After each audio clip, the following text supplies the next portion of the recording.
Not many times that you can say that you're speaking to an actual legend. Not many times you can say that you're speaking to an iconic figure of professional boxing. There has been no one, as far as I'm concerned, that had a more devastating right hand and a more solid jab than the man that I'm about to introduce. The man was a 6 times world champion at 6 different weights. The man made history to become the first man ever to win 5 world championships. He's been in some great fights, some legendary fights. His fights with Sugar Leonard, his fight with Marvin Hagler, which is one of the greatest first rounds that I've ever witnessed, and his destructive punching power that KO'd the great Roberto Duran. Without further ado, for you Fight Is Right listeners, dream it, believe it, become it, come on up, Mr. Tommy the Hitman Hearns. How you doing? I'm doing really good. I'm so honored to speak to you, my friend. So honored. I'm humbled that you've given me this time. Me as a kid growing up watching you, it's really weird in boxing. It's like most of the people that I grew up watching, I've either got their number in my black book, and so it's like it means a lot to me now. I got your number in my black book. I'm just really grateful to you, sir. How are you keeping, sir? Fine, I'm doing good. Doing good. No problem. Mr. Hearns, you've had like so many great fights, right? And you've done some fantastic things in professional boxing. Like, how did you start? How did you get into the gym? Just one day I was just on the east. I sit on the east side of Detroit, and one day I seen a group of guys going to the gym, catching the bus going to the gym. And so I asked them, "Where you guys going?" They said, "We're going boxing training." I said, "Can I go?" They said, "Yeah." So I ran home, asked my mother, "Can I go?" And then that's how it all started. Okay, okay. Cause like you were in the legendary Kronk gym. And I remember Manuel Stewart training you from when you was in the amateurs, and you wasn't a puncher then at all. I remember your fight in the national finals. You were against Aaron Pryor, which you came Yeah. up second best in. But you was only a kid then. You was like 16, 17 years old. Also, I'm about 15, I think, 15, 16. 15, exactly. 15 years old, right? Once you turn pro after not qualifying to go to the Olympics, how did you change to start being such a devastating puncher, start knocking out everybody? Well, my training man started working more with me, punching more, because he said I have the ability to punch. So he wanted to work with me more so than boxing. He wanted to work on my punching because I had the boxing skills kind of down pat, but he wanted to work more with me with my punching too. So once I started learning how to punch, I boxed for a while, and then I stay open, then I would punch harder. Yeah, because like you would also like you knew how to explode on impact. Like many fighters try to punch through the target, but you never used to do that. Like your jab would explode on impact, and so would your right hand. Is that something that Manuel Stewart taught you? Yeah. To follow the right hand, come behind the right hand, come behind the left hand with the right hand.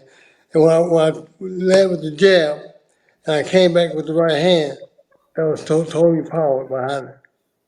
Yeah, it was vicious. It was vicious because you got to think you were very young when you became world champion. When you knocked out Pepino Cuevas, and I remember that right hand I was because like his 18. body just went like that before. Any young guys who are listening right now, go and watch Thomas Hearns versus Pepino Cuevas, uh, 1980. No, 19, I think it was 1979. You think? 1980, I was pro. Yeah, I'm talking when you knocked out Pepino Cuevas. When you knocked out Cuevas. Yeah. Yeah, I'm sorry. No, it's all right. It's all right. It's all right. I think August 2nd, 1980. That's right. That knockout was horrid, making you was a second ever Kronk world champion. Hill McKenty was a few months before you when he won the lightweight title. Right. I know what stuff, sir. Right, but then, right, but then that was a devastating knockout because I remember when you clapped him with that right hand. I remember like Muhammad Ali was in the audience, Yes. right, and you were there chanting all the crowd, Ali, Ali, Ali, and then you knocked out Quavers with that shot, and Quavers' corner man didn't even hesitate, didn't even make the count even start. The referee didn't even get to a one. He just threw the towel in. Vicious, vicious punching. Like, do you think like that kind of punching power, because you weren't originally a puncher, but maybe you was, it was inside your DNA, because I haven't seen vicious knockouts like that. You used to knock guys, it was horrible. Yeah, my thing was I learned how to put my weight behind my punches. Once I learned how to shift my weight behind the punches, it all began there. Once I learned how to put the weight behind the punches, it was all over there. Right. Because like after you becoming world champ, you were like big business in Detroit. It was like it was crazy. Did you ever like when you started boxing? Did you ever think that you was gonna get to the heights of what you got to? Mm. I thought my favorite fighter was Muhammad Ali, Yeah, and I was watching Muhammad Ali fight and seeing how he fought. And I said I wanted to fight just like Muhammad Ali. I want to do the same thing Muhammad Ali done. And me trying to pound myself out to Muhammad Ali made it an easy job for me because I want to go out there and show that I really could box. yeah, yeah. But did you think that you was gonna be as big as what you was? Because you're an icon. No, So no, did you think you were gonna get there? no, never. I didn't think about that because I want to be as big as Muhammad Ali. Okay. That's not my thought was to be like Muhammad Ali, go out there and beat him, knock him out. But Muhammad Ali wasn't knocking him out. He outboxed everybody. I wanted to outbox him, but I also want to have the ability to knock him out as well. Yeah, okay. Okay. See, like, so, like, when we go for your career, September of '81, after you've had like, I think it's like 3 or 4 defenses of your title. I remember you and Sugar Ray Leonard both fought. That was the night when Ray Leonard became the junior middleweight champion. When he knocks out Ayab Kalule, and you boxed on the same card, and you was it Pablo Baez you boxed? Double bias. Yeah, Pablo Baez, and you stopped Pablo Baez, and they were talking to Ray Leonard. They said, Ray, you and Marvin Hagler." He said, "Yeah, Marvin Hagler is one of the greatest champions ever." But you know who's next? Tommy Hearns. You were only 21 then, Yes. right? You're only 21. And I remember speaking to Emmanuel Stewart in 2008, April 2008. I was fortunate enough to be out in Vegas for the Bernard Hopkins Joe Kawasaki fight. So we had dinner together and we got to speak. And he and what Emmanuel Stewart said is that like that loss, what you took in that fight, he found it very difficult to get accustomed to. He couldn't really take it. It was like he said it was like death. And a lot of people in Detroit, Michigan, who came to the fight, did you actually realize the weight of expectation that you were carrying on the whole of your cities on your city? Because like the whole of your city was like on your shoulders. Do you realize how much of an iconic figure you were? Well, I knew I had a lot of weight to carry, but I was up for it. I wanted to do it because I wanted so badly to win. So even though the weight was on against me, I didn't let it face me at all because all I wanted to do was win, go out there and win. The only thing was on my mind: win. Do the best you can do, but win. Because I remember after that fight, which you were up on the scorecards, and and in the press conference after, you famously said, "Detroit, I shall return." And what way that you did it, because you stuck to your words. Because after that, you moved up in weight.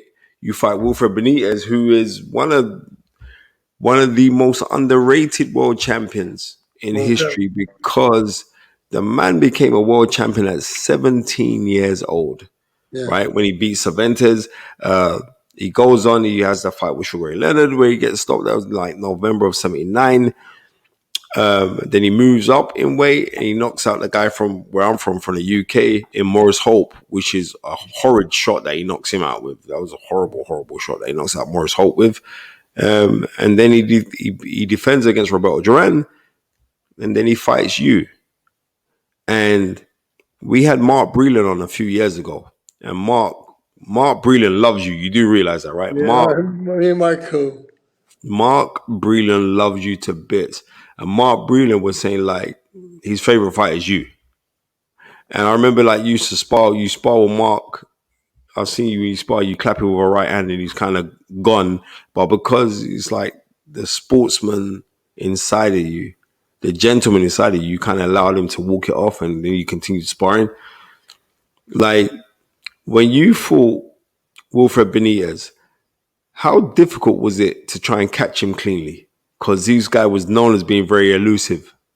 Well, I knew once I was able to hit him with a left hand, the jab, I knew it was gonna be just easy for the right hand to get through because the jab stopped him, it held it in for a minute, and the right hand just followed right behind him, hurt him. You go from then, um, you fight Roberto Duran. Yes. Now I'm saying to anyone, I've never ever witnessed a KO like that ever. And not only was it a horrid KO, you actually did that against a legend, a great fighter. Roberto Duran is one of the greatest fighters of all time. You knocked out him with that horrid right hand. I remember reading the articles at the time, and like Emmanuel Stewart was saying, like he was getting you to jab to the chest, Hmm. so you could lower the guard to pop that right hand over the top. Right. Right. There's two performances of yours that I would say was my real standout performances. I would say the night that you beat Roberto Duran, that was I was driving back. I just come from a boxing show, and as I'm driving back, I'm speaking to a trainer over here, Clifton Mitchell, who trains with quite a few world champions, and he was saying he felt that right hand that you hit Roberto Duran with, watching it in his house in the UK. Well, you know, I did some amazing things, but fighting against Roberto Duran was probably some of the next amazing thing I did because Roberto was a legend. People looked at him as being one of the greatest fighters out there. And for me to defeat Roberto the way I did, people could understand. They didn't understand what happened. I said, he Mm. got caught. He got caught. He sit there. He sit there long enough for me to catch him. It was a horrible shot. Seriously, that is one He of never see it coming. He never did see it coming. because I've heard like Roberto Duran speak about it, and he said like he thought it's Tommy Hearns. Yeah, he's nothing special. You know what I mean? Because he lost to Sugar Ray Leonard, and like yeah, he don't want it. But boy, was that for me was one of the most scariest moments in boxing. That right hand of yours, especially that night. That night, there's like I said, there's two fights of yours that I'll say like that fight against Roberto Duran and your fight against James Schuler, when it was like your comeback fight after coming up second best to Marvin Hagler. That fight there against James Schuler, I remember reading like Emmanuel Stewart said like that was the night that was the best Thomas Hearns. Do you believe that was your best performance when you KO James Schuler in the first round? I don't think it was my best performance. It was a good performance, but No, I don't think it was my best. I think my best fight, one of my best fight was against Roberto Duran. You think so? Mm-hmm. Okay, yeah. Like I said, what kind of buzz did that give you? How did that make you feel when you knocked out Duran? It felt like, man, I was on top of the world because I was doing things that no other fighter was doing. I was making it happen, and the way I made it happen, people couldn't believe it. I mean, Okay. but I showed that I had the ability to go out there and put out and do things that I was able to do. It was a vicious knockout. I'm just saying that was a vicious knockout. But I would say with the James when you fought James Schuler, was he black gold? Let go. Yeah, black gold. When you fought James Schuler, I remember who was it? I think it was Gil Clancy. Gil Clancy was saying, "Look at Tommy. He looks like a light heavyweight. Look at those back muscles. That you was just vicious in it. Everything. It was like how you switch. You'd throw the jab and you go two left hooks to the body, and then you go back upstairs, and then you measure him out as well. Then you drop that right hand in. Boom. That's why my plan was to try to keep him busy, to work the left hand, to keep him busy, and then sneak the right hand in there. You never see it. You never seen it. So was that the thing? Like you use your jab as a deterrent to fool guys so they can't see the right hand that you'd throw. The jab is just to keep him busy until I'm ready. When I get ready, I let it go. I can't hold it back. It's got to go. It's got to go. So what made you so brave in the belief of that right hand shot of yours? Because like Because it got me out. It got me out a lot of trouble in boxing. And when I know that I had a good right hand, I started working on it more each day. Every day I mhm. work on practice making the right hand good, making the right hand good. And when I got to the point where I felt like I was punching hard with it, then I started boxing. When I started boxing, even the guys in the gym, they couldn't take it. So I knew I had a hard shot. Like you sparred with a lot of guys, Yeah. a lot of guys. Um, a regular on our show is Mike McCallum, Mm-hmm. and Now, Mike McCallum is a very good fighter. Excellent boxer. He can box very well. And I boxed with Mike McCallum. Me and Mike McCallum had some good boxing going on down in the gym. yeah, We put shows on in the gym. I know because I've seen a couple of the videos of the sparring, but I remember like at the time, who did he fight? He fought Braxton, then he fought Milton McCory, then he was looking to try and get a fight with you because he, yeah, he was looking to get a fight with you, and Emmanuel Stewart said that fight would never ever happen, No. and you know. It was kind of weird because like I used to see your sparring that you guys had, and you're fortunate enough like a lot of it's on YouTube now, so we can see it. And it's like I think he's another one that is very, very underrated, especially for the things that he's accomplished or the things that he did in boxing. Mike McCallum was a great tactician. Like, how highly did you rate Mike McCallum? I thought Mike McCallum was a very good, excellent fighter. He thinks well about, he uses his head very well while he's in the ring. So I thought he was a very good fighter. Okay, okay. If we go back to the famous war with you versus Marvin Hagler, which when you're in fights like that, there are no winners or losers because people will say the Hagler Hearns, the Hagler Yeah. Hearns. But you see it as no winner, no loser. But I don't see it like Yeah. that. I don't see it like that. It's like, man, it's like I want so bad to fight him again. But when he retired, when that happened to him, man, I, I was very hurt by that.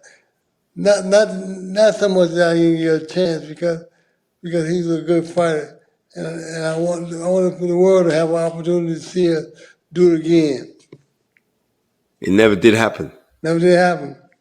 Why do you think it never did happen? Do you think because I know like you broke your right hand in the first round, right? Yep. I think it never happened because Marvin really didn't want to happen again because Marvin knew how well I can box and punch, and I think he knew that he got away with the first fight. Yeah, because like if you look at it, and I'm just going to be honest, what Sugar Ray Leonard ended up doing with Marvin Hagler in 1987, which I remember you being there ringside with your Jerry curl and your big glasses and your tuxedo. I remember that. You yeah, you being sat ringside, and I remember how Leonard boxed Hagler with that hit and hop and hit and hop. People, because you were knocking out guys in the way that you were, people seemingly forgot just how good a boxer that you were. You were out boxing Sugar Ray Leonard in your first fight in September of 81. You know, you could have opted to box Marvin Hagler, right? Why didn't you just box him? Because I reckon with your long arms and everything else, you most probably would have beat him on points. Why did I, you fight him? I came out with the attitude of boxing, but when he came onto me, I changed. I changed everything. I forgot everything. I just wanted to show him that he wasn't going to have it like that. I wanted him. I just changed my plans. Plans Okay. changed. Do you regret that you changed your plan? Do you regret it now? Yeah, I regret it, but it's too late now. It's really too late. Okay. Because, I did what I did because of my thought, of my mind right then. Yeah. So like if you had a chance in history to have faced anybody, because I remember after you knocked out Juan Rodan to become the first man ever to win 4 world titles in 87. After Sugar Ray Leonard retires after beating Marvin Hagler and he relinquishes the WBC crown, and then you fight for that crown. That night, I watched that live on TV. Right that night, I watched it. I watched that fight live. I was 12 years old. Mm. Right, I was 12 years old, and you you came out, which you were a fashion icon. You do realize that, right? I was Because I wrong. remember you was a fashion icon because Thank you was a pioneer because you were the first man that I ever saw. And I've watched a lot of boxing, right? You were the first man that I ever see with like the tracksuit as the dressing gown. You had a tracksuit and it was Velcro and they pulled it off of you. That was a mad statement because they pulled it off you. Then you see Tommy Hearns with his tall, long legs and his six pack. Who made that tracksuit for you? Who came up with that idea of wearing a tracksuit into the ring that you could pull it off? Yeah, we made that. That was a long time ago. But when we made that, I said I want to do something different. I want to be different. Mm, I want to come in with the thing that everybody else come in. I want to come in with like a warm-up suit and show something different. You can't wear a warm-up suit, but the warm-up suit was in two pieces. okay, okay, right. When you knocked out one Rodan, One with that, yeah. it was a hell of a fight in 4 rounds. It was a hell of a fight because he catch you with overhand right. You back up on the ropes. You're like, okay, you think you got me, and then you just fired back on him. You know what I mean? And you hit him with the right, and then you finish him off with the left hooks. Yeah, Like, Juan Domingo Rodan. Very good yeah, fight. yeah. Unfortunately, he passed away a few years ago now. Yeah. If you in that fight with Rodan, he seemed like he could punch a lot. He was rough. He was rugged. He's very unorthodox. How did you learn to figure him out? After a couple of rounds, I was able to determine how I should really fight him, and that was the way I fight everybody was using the left jab, making him fight the left jab. Because when you fight the left jab, you never ever see right hand come. Mm, You never mm, see it because my left jab is so strong. You try and get away from the left jab all the time, and when I throw left jab, they throw the right hand. You never see it. yeah, It be like it's like it's hidden. Yeah, yeah. What do you think's changed in the game? Because like in your time, it seemed like men were kind of more willing to go up and fight each other, right? We're now seeing it now where it's kind of like we're finally getting to see Errol Spence versus Terence Crawford for the undisputed world welterweight championship. Now, the last time that I can recall of two men of note being Black Americans fighting for the undisputed crown was yourself and Sugar Ray Leonard. I'm talking about noted because we also had your friend Milton McCory when he fought Donald Curry in a unification for the world welterweight crown in 1985. But I'm saying of the fight that is the benchmark fight of unification. When they talk about welterweights and two stars going to collide, they always speak about yourself and Sugar Ray Leonard. What do you know of Terence Crawford and Errol Spence? I don't know very much about him at all. Not You much at don't? all. No. Okay, okay. Well, they're the two biggest names in the welterweight division, and unfortunately, you don't know about those guys because it'd been great to get to get your thoughts on who you think would win that fight. I'm sorry, I can't really comment because I really don't know. I know the name of the two fighters, but I don't know their fighting ability. Okay. Well, like if he was around today, Tommy, how do you think you deal with the fighters around today? And namely, one guy who's now retired. What you say? What? If you if How you you think I do? yeah, Man, what do you think you do? how I been doing? Now, I well, got, I got this. I got this. yeah, This sell a lot of things. This answer all the questions. okay, okay. So, how do you think you'd have done against Floyd Mayweather? Floyd, Floyd Mayweather, just like the rest of them. I mean, not talking bad about Floyd because I like Floyd, but I think that if me and Floyd would have fought, it'd been the same thing. It'd been the same thing. I came away a winner. Okay. So, if you look back in history, if there was anybody that you'd have liked to have fought, past or present, who would you like to who would you have liked to have fought, Tommy? I fought them all. Yeah, but who would you have liked to have fought? Like, if there's anybody that you could have gone up against, anyone in history, I don't know, Sugar Ray Robinson, maybe, Hey, or I think my main man was the greatest, Muhammad Ali. well, you sparred with Muhammad. I remember you. No. I remember you sparred with him in And me, 1981 in and me, Bahamas. me and Muhammad Ali, we sparred together and we had a lot of fun boxing each other. So I think if I fought anybody, it'd probably been Muhammad Ali. Would have been Muhammad. Yeah. Okay, because I remember in '87 after you beat Rodan, I remember the Ring magazine doing an article on you, and they were talking about the scene from the Raging Bull. And yeah, Jake LaMotta, who was played by Robert De Niro, saying like, "Look at my hands. My hands ain't big enough, but I reckon I could have beaten Joe Lewis." I remember that time that it was kind of spoken about that you could have ended up fighting a then undisputed heavyweight champion in Mike Tyson. Did you really want that fight, Tommy? I knew it was never going to happen. I knew it would never happen. So we were just playing with each other because we knew it could never happen. It could never happen. No way I can get up that weight. No way I can weigh that much weight. So I knew it was just talk. Okay, okay.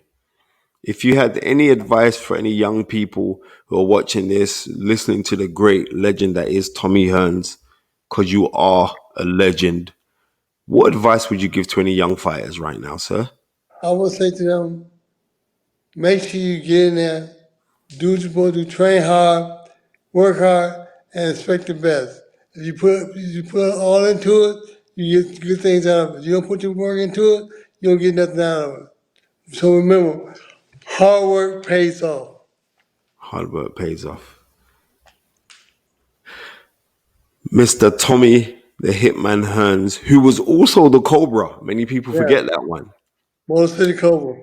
Yeah, it's been a plum pleasing pleasure. I am so honored. This has been the highlight of my year so far. to speak to the great man, Thomas the Hitman Hearns. Thank you so much for joining the Fight Is Right. Dream it, believe it, become it.